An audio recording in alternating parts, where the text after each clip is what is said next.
వైఎస్ఆర్సీపీ అధినేత ఏపీ ప్రతిపక్ష నేత వైఎస్ జగన్మోహన్ రెడ్డి సొంత నియోజకవర్గం పులివెందుల పర్యటనలో బిజీగా ఉన్నారు. ఈ సందర్భంగా ఆయన్ను కలిసేందుకు అభిమానులు, కార్యకర్తలు పోటీ పడ్డారు. పర్యటనలో భాగంగా వైఎస్ జగన్ సమక్షంలో 100 మంది ఆర్టీసీ కార్మికులు వైఎస్ఆర్టీసీ మజ్దూర్ యూనియన్లో జాయిన్ అయ్యారు. వైఎస్ జగన్ వారందరికీ పార్టీ కండువ కప్పి సాదరంగా ఆహ్వానించారు. వైఎస్ఆర్సీపీ ప్రభుత్వం అధికారంలోకి వస్తే ఆర్టీసీను ప్రభుత్వంలో విలీనం చేస్తానని ఈ సందర్భంగా వైఎస్ జగన్ హామీ ఇచ్చారు. వైఎస్ జగన్ హామీ పట్ల హర్షం వ్యక్తం చేసిన ఆర్టీసీ నేతలు ఫిబ్రవరిలో జరగనున్న ఎన్నికల్లో వైఎస్ఆర్టీసీ మజ్దూర్ యూనియన్ విజయం సాధించేలా కృషి చేస్తామని అన్నారు.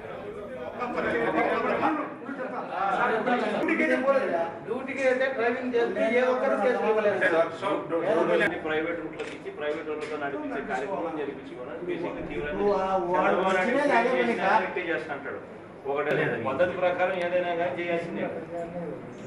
మళ్ళా ఇచ్చింది ఎందుకున్నా చిత్తూరు హాస్పిటల్ ఇచ్చి మెడికల్ కాలేజ్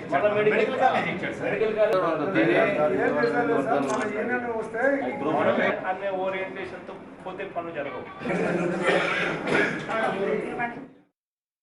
ఆర్టీసీలో జరగబో యూనియన్ వెరిఫికేషన్స్లో భాగంగా ఫిబ్రవరి 18 తేదీ జరుగు రాష్ట్ర వ్యాప్తంగా జరుగు ఆర్టీసీ ఎలక్షన్లో వైఎస్ఆర్ మజ్దూర్ యూనియన్ను మేము పూర్తి సంపూర్ణ మద్దతు ఇస్తున్నాము. మేము ఖచ్చితంగా వైఎస్ఆర్టీసీ మజ్దూర్ యూనియన్ను గెలిపించుకుంటాము. జగన్మోహన్ రెడ్డి గారి నాయకత్వంలో ఆయన ఇచ్చిన వాగ్దానం మేరకు ఆయన ప్రభుత్వం వచ్చిన తర్వాత ఆర్టీసీని ప్రభుత్వంలో విలీనం చేస్తాడనే ఒక వాగ్దానం ఇచ్చాడు. ఆ వాగ్దానానికి మేమంతా ఆకర్షితులమై ఈరోజు వైఎస్ఆర్టీసీ మజ్దూర్ యూనియన్కు సంపూర్ణమైన మద్దతు ఇస్తున్నాం. గెలిపించుకునే బాధ్యత మాది.